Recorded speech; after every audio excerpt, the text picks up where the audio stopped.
Welcome to Freshly Forever, a podcast that gives you fascinating insights week after week. Here's your host, Vai Kumar. Hello there.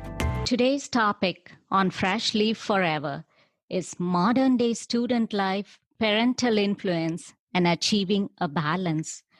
Our guest today is Dr.Jeannine Jannot. She has over 25 years of experience working with children, teenagers, and young adults in both public and private school settings, spanning preschool through college. Dr. Jannot has a master's degree in school psychology from the Ohio State University and a doctorate in child and developmental psychology from the University of Connecticut. She has also been a college instructor teaching psychology courses and freshman seminars. Dr. Jannot started The Balanced Student in 2014 in response to the struggling students that she encountered both in her college classrooms and in her own home. As a mother of three, she experienced firsthand the challenges that children face today. And she's also the author of The Disintegrating Student, Super Smart and Falling Apart, a wonderful book that provides a roadmap to navigate the daunting journey through today's high-stakes, high-stress education experience. Welcome, Dr. Jeannine, to the show. Thank you so much. I'm very excited to be here. Oh, likewise. It's such a pleasure to have you join us today. I know you have been so instrumental in so many students getting such good insights into how they can balance their student life and other things that they do today in such a fast-paced world. And we would just like to have a conversation here with you that covers what a modern-day student encounters and how parents influence what they do and how we could strike a balance between everything. So, what do you think are the factors that influence the life of a tween or a teen in their school life these days?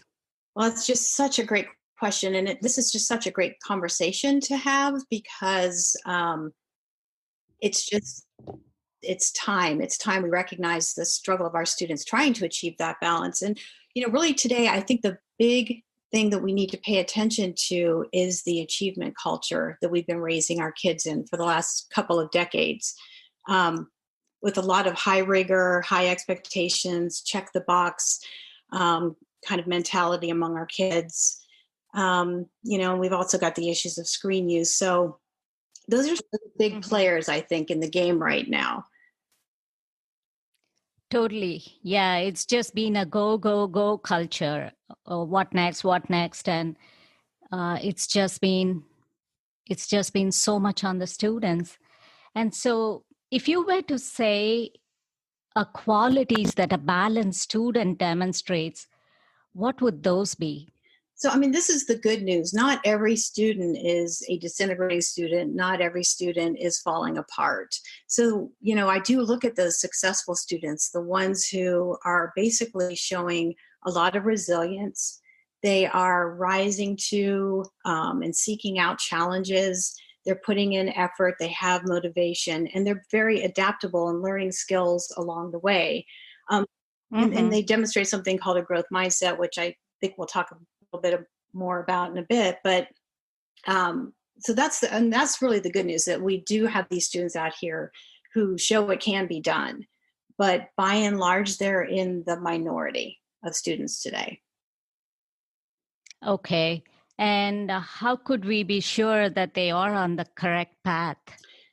So basically it's usually pretty evident when a student starts to veer off course and become what I call a disintegrating student, which, just for definitional purposes, it's just a term I coined of these students. I was really surprised to see in my coaching, my academic coaching business, was I was starting to see just tons and tons of really bright, often gifted, high achieving kids who were just really falling apart. Their grades were dropping. They would stop turning things in. And what I found with these kids is before they started to fall apart, they had been really high achieving kids who didn't put in a lot of effort. So they were the kids who basically loved school, showed up, did their work in class or on the bus, got A's pretty easily, didn't have to study. But what happened was they hit a rigor tipping point. And so this is a point where there's just so much academic rigor kind of all of a sudden on a student who really never had skills to address studying, good study habits, good study skills, putting in effort. It had always come so easily. So when they were put in the position of needing those skills, they didn't have them. And that's where everything starts to go downhill, because this starts to affect their self-esteem, because these are kids who their identity is really wrapped up in being smart kids. And smart kids don't put in effort. Smart kids don't ask for help. So it became this sort of cycle that they got themselves in where they thought they weren't smart anymore. And so once that starts impacting their self-esteem, the motivation goes down, and then you usually have issues with, parents getting involved because they're seeing grades starting to drop. And it's just a very, very rough time for students and parents when that starts to happen. So when they expect everything to go right, just like it was in the past, all of a sudden they encounter a downtrend, and they are not even able to explain to themselves, and they are puzzled as to why that happens. Is that correct? That's correct. And it's usually, it comes from, I'd mentioned growth mindset a moment ago about, our kids who don't end up in this position. The opposite of a growth mindset is a fixed mindset. And that's typically where these students are. And a mindset is just a default way of thinking about something. So if we have a default way of thinking about intelligence, and if you have a fixed way of thinking about intelligence, it means you think you're as smart as you are. And our students who start to fall apart here tend to think they're only as smart as, they are. And if they start to show signs of struggle, that means they're no longer smart. They've hit the end. Okay. Given that a school system or the rigor is manageable, then as I understand, the balanced student, if we were to just point out what qualities you can just hope to see in them that would just make you think, okay, everything is on the right track, is something like them being able to manage what's presented in front of them.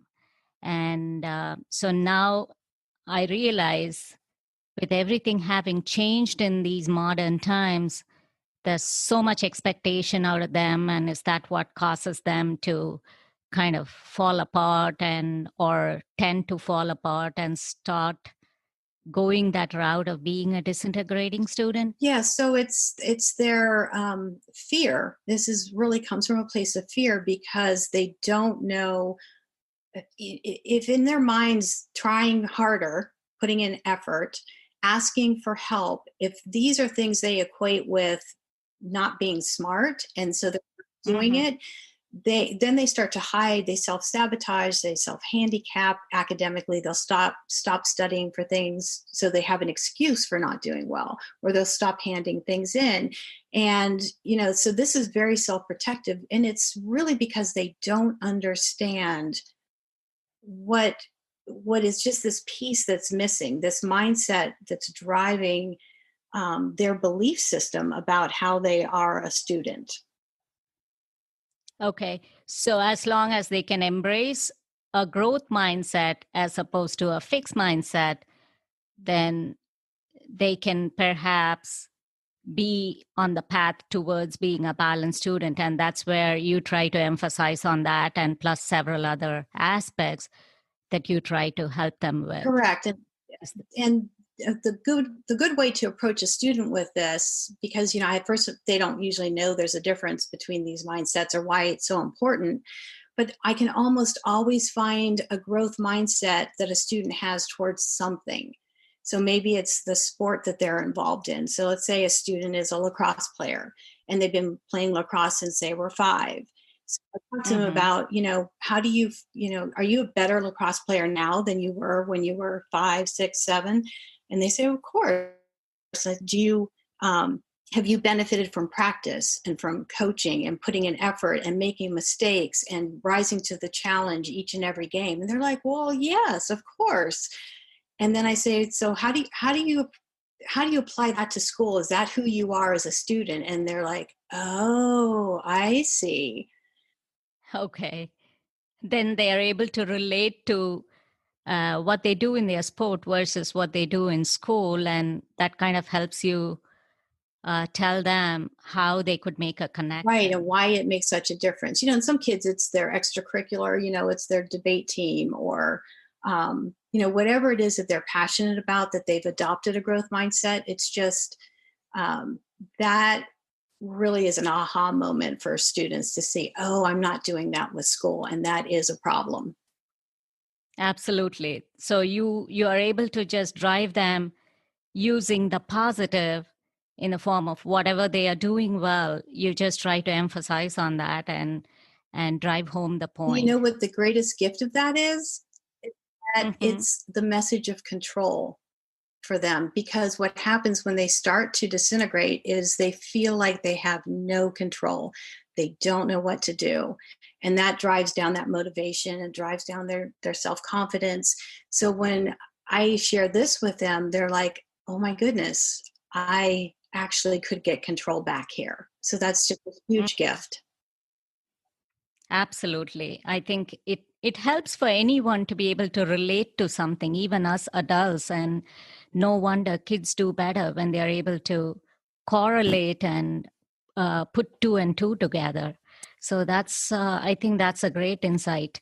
And how do you, now that we have identified when they start to exhibit deficits, if you will, how can we better relate to them? You touch upon brain development in your book.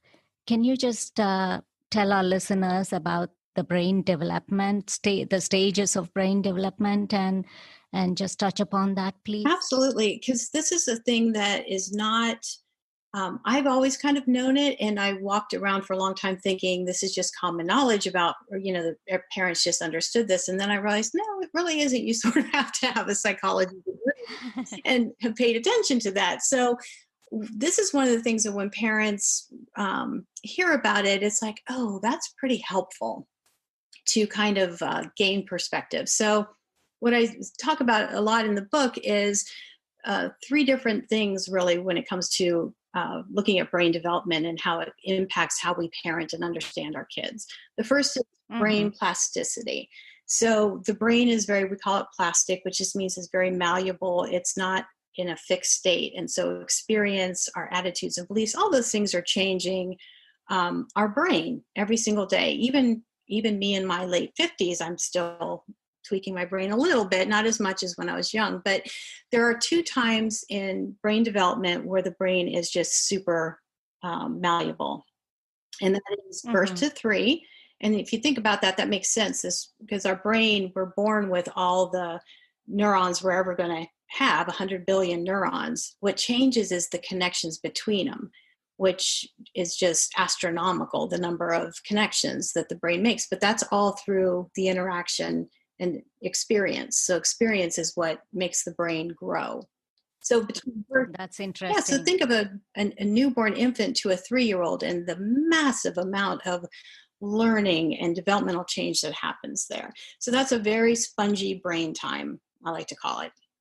And then the second time, well, what happens after that is there's a neural pruning, which means it's just like if you prune a tree, you get out the dead stuff and the stuff that's not used and not needed to grow the tree bigger.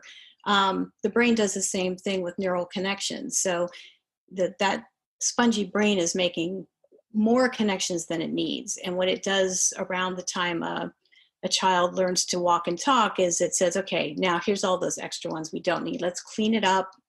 It's almost like defragging a computer and making it run cleaner. So that neural pruning happens. Then we continue to develop, and then it happens again in adolescence. And this is the part we've only discovered in probably the last 15 years, is that the adolescent brain is this second super spongy time where it's very malleable and it's just primed to learn, good and bad. Oh, yeah. I mean, we would never have thought everyone would expect an adolescent to be very mature. And that's probably why we as parents, when we encounter this power struggle, so to speak, with the tweens or the teens in our life, we are like, hey, can you not, understand? And so it's interesting that you say that. Yeah, please just tell us more about it. So that this adolescent spongy time, so this pairs up perfectly with, late middle school into high school, where learning is, it's their job. But it's an equal opportunity sponge in that if, it will overlearn bad things as well. So if an adolescent gets into drugs and alcohol, for example, the brain learns addiction, very strongly during that time, because the brain is just such a super sponge. And, then you have a longer battle usually with addiction if that has started when the brain is in this state. So there is no differentiation, so to speak, between good and bad. It's just a time of absorbing what's out there. Absolutely. And so that, that's kind of and at the end of that is another pruning where, so this is why, they always say, if you want to learn a second language, do it before this second pruning happens after adolescence. So because, my brain, your brain, it's still malleable to a certain extent, but just not, we're not quite as flexible as we would have been in adolescence, with that brain. So that's the kind of brain they're walking into, middle school and high school with, which is amazing. And then the other kind of interesting thing is, I talk a lot in the book about the thinking brain and the emotional brain. So there's two different brain systems that by and large control those two things. And that emotional brain is in the center above the brainstem. It's the oldest part of the brain. It's no different than the caveman's brain, this emotional center. When we're born, it's fully mature. It's on board 100%. A baby can tell you if they're in pain, if they're tired, if they're hungry. The emotional brain of a newborn is ready to go. The thinking brain, on the other hand, is the part of the brain that's right kind of above our eyes, behind our forehead. It's the prefrontal cortex. And that is that's the newest part of our brain. And it is the very last part to be connected with the rest of the brain and to be fully mature and myelinated, which just means that the connections are super speedy like the rest of our brain. So it's like a bad cell phone connection for a long time. It doesn't mature until, late 20s, and even for males, sometimes into the early 30s. So when you have a really mature emotional brain and an immature thinking brain, this is where we get, those hot reactions from our kids. This is where when they do things where it's like, oh my goodness, what were you thinking? You know better. They weren't thinking. Their emotional brain took over temporarily, and it happens with test anxiety too, that our kids might sit down, and if they're really stressed out about a test, that hot emotional brain kind of shuts down their thinking brain, and they can't concentrate, they can't read the question, and then they underperform. That's truly an eye-opening thing that you mentioned. It's just that, so the emotional brain always has more control, so to speak. Up till again, since we're talking about students, really their whole student experience is driven largely by emotion. Okay. And so when do they finally get to a point of where the brain can mature and you can truly expect them to be mature adults? When do they get into this adulthood, so to speak? So you're going to see variability there, but by and large, it's after college, after they would graduate college. So mid to late 20s, you should see a big difference. Any students who have ADHD or any weaknesses with executive functioning are going to lag a little bit more behind. So they may take a little bit longer. Males tend to lag behind females by a few years, typically. So there's lots of variability there, but we're not expecting to see any high schooler, even though they may have good self-regulation and emotional regulation. That doesn't necessarily mean their brain is doing something remarkable. That's more of a personal quality that's probably showing through there.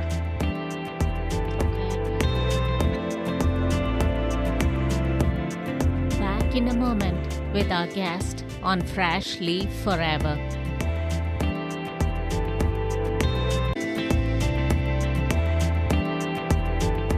You touch upon mindset, the fixed and growth.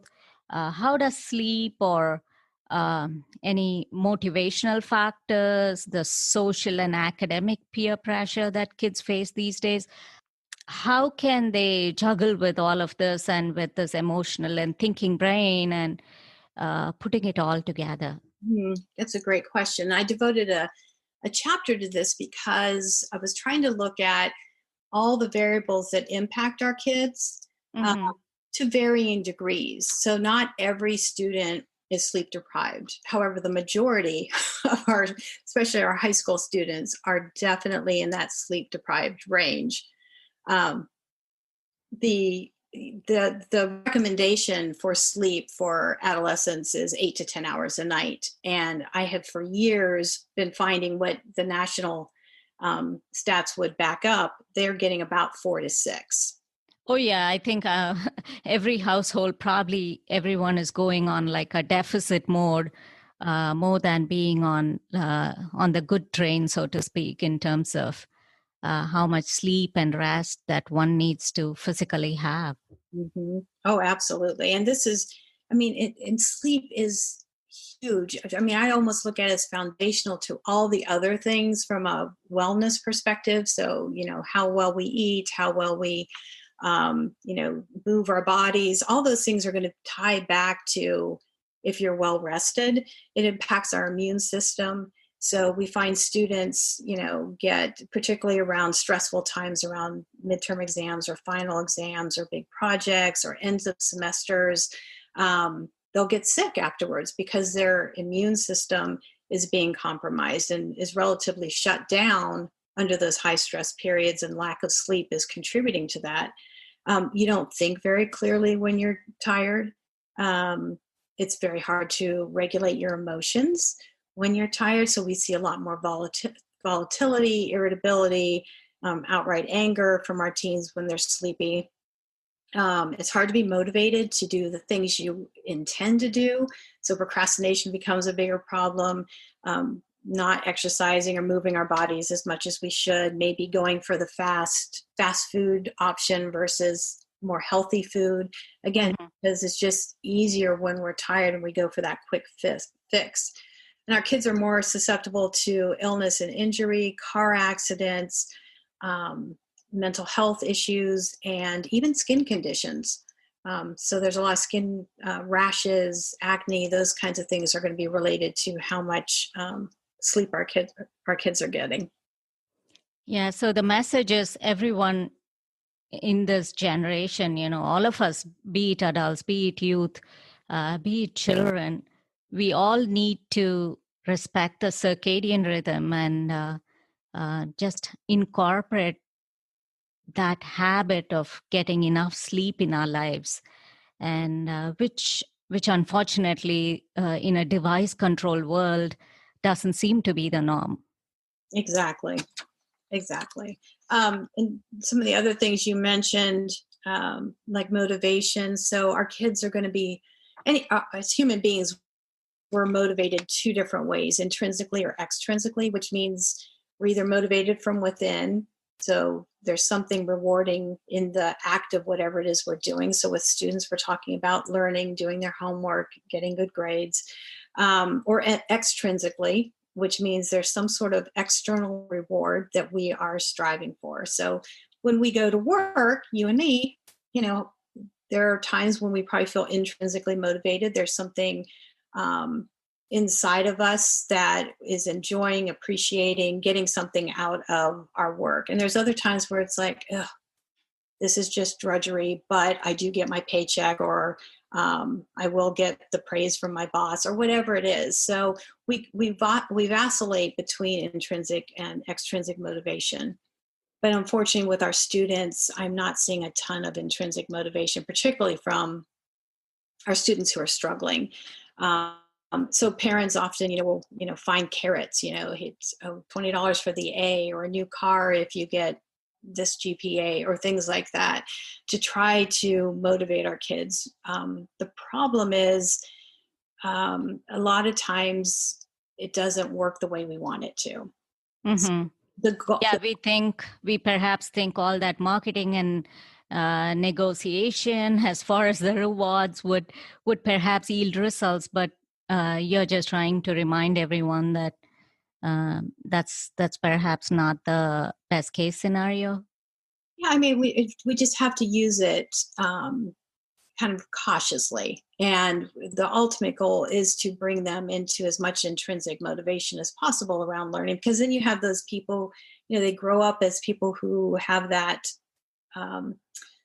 lifelong learner kind of attitude, like, I'm curious, I'm interested, I'm willing to challenge myself in areas. And those are going to be the students who graduate from college, who go out into the workforce and are going to be a very valuable commodity, mm-hmm.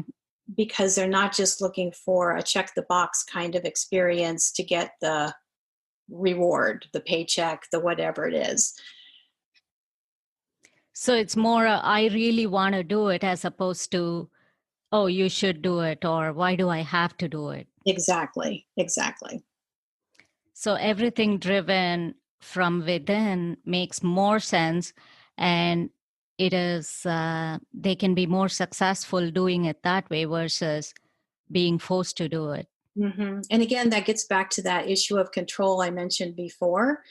A student who is more intrinsically motivated is going to feel more in control of their success. Okay, that's great.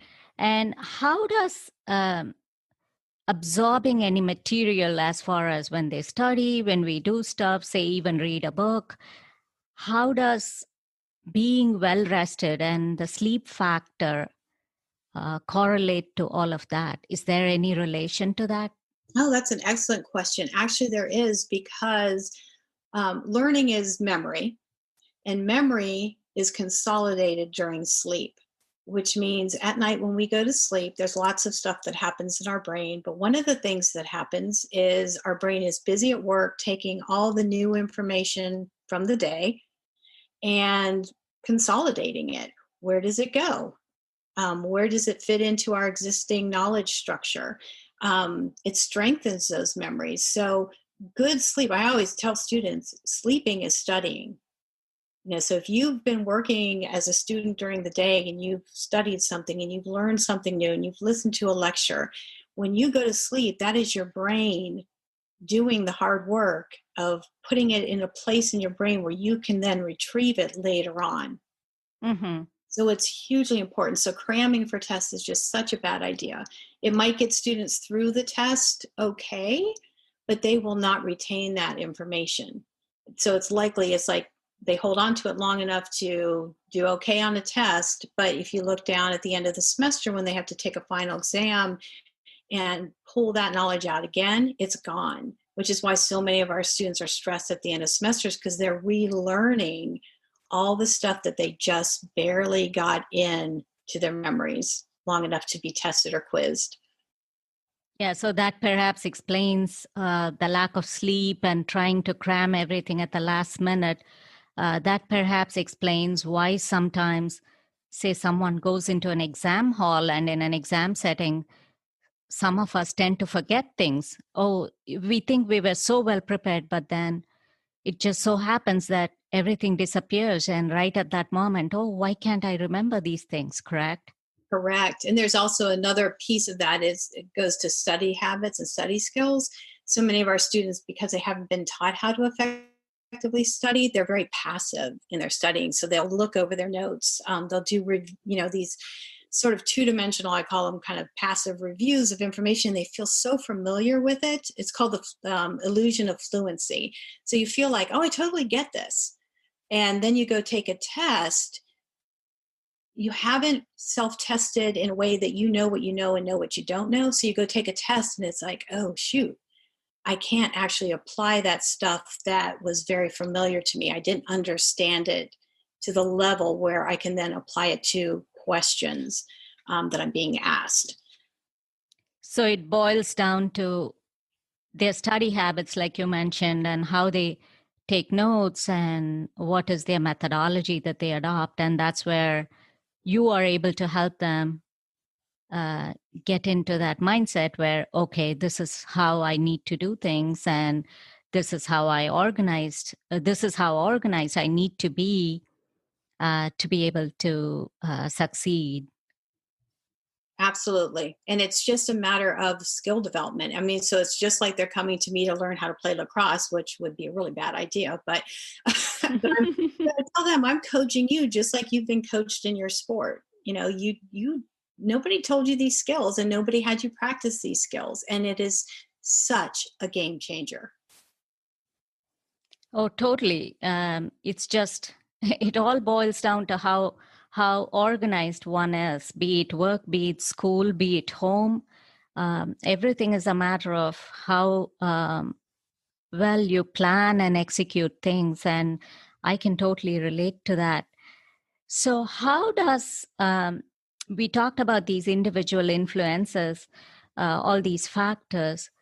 How does the cultural influence, if you will, or the change from how millennials and post-millennials are versus anyone from generations prior to that, like say the baby boomers and the Gen Xers, how does all of that play into the current day scenario? Say the modern day student life has seen so many changes from what it used to be back then in our times versus what it is right now.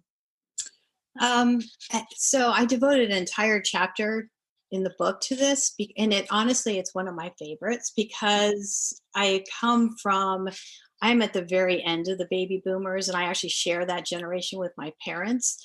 So I look at my own childhood, and I think a lot of parents, in their late 40s and 50s, look at their own childhood and see something very different in how we're raising kids today. And I was just very curious about what was happening, what had happened, because this didn't happen in a few years. This has happened over a couple, 2-3 decades that we've been creating this achievement culture. And it's really fascinating to me that it was a confluence of variables that started back with I mentioned in the book, the Adam Walsh abduction years ago, that it was sort of the domino that started a lot of things in motion nationally to protect our kids. So after that we had Code Adams and what are they now? Amber Alerts, missing kids on milk cartons. All kinds of federal agencies were brought on board to protect our kids. And all of a sudden, the national mentality was, we need to protect our kids. And it really wasn't backed up by any true statistics, but because that became the understanding, now to be a good parent meant we protect our kids in a different way. So it wasn't that free range like I grew up with, just come home from school, get a snack, and be free till dinner time or till it got dark. We switched to, this also coincided with the time when a lot of households went to 2 parents working. So women went back into the workforce. So there were more latchkey kids, quote unquote, latchkey kids home alone. And so that situation was, you come home, you unlock your door, you go inside, you lock your door, and you call your parent, and you stay there until the parent gets home. So just to say that, hey, I'm home safe, and that right there, that's a cultural shift from what we used to do. We were also used to coming home to mom being there at home, and then, toss the book bag, get some snacks, and go play outside. Absolutely. And that causes, guilt in parents too, because we see that we're not raising our kids in the way that we were raised. And so the play date sort of came out of that. So, okay, well, we will organize times. We can get together with same age peers and have fun under our watchful eye.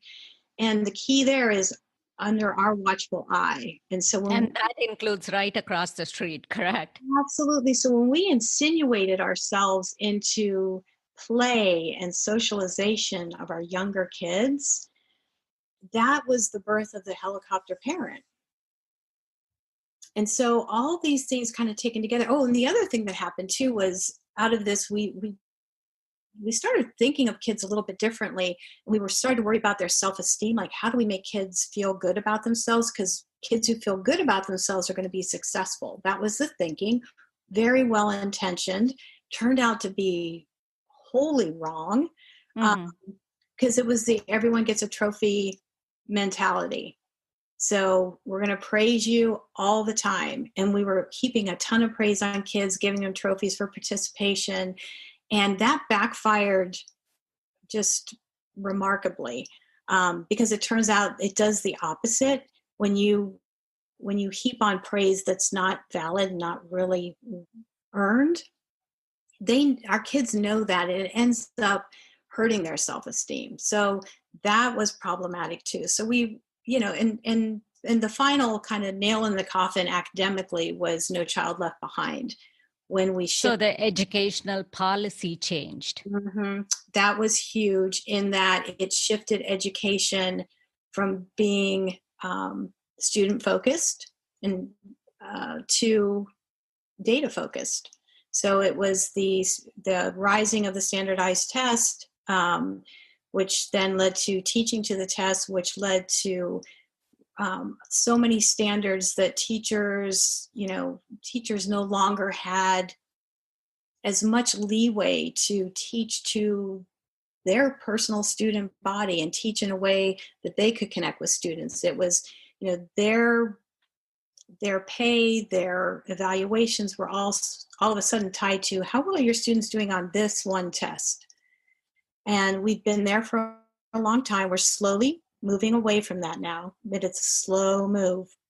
It's like turning a cruise ship. It doesn't happen quickly, but we are in the turn. And I think that's something to think about. But those things together led us to this achievement culture we have today, where, by the way, this is a sad statistic, or sad piece of research that has come out this past year.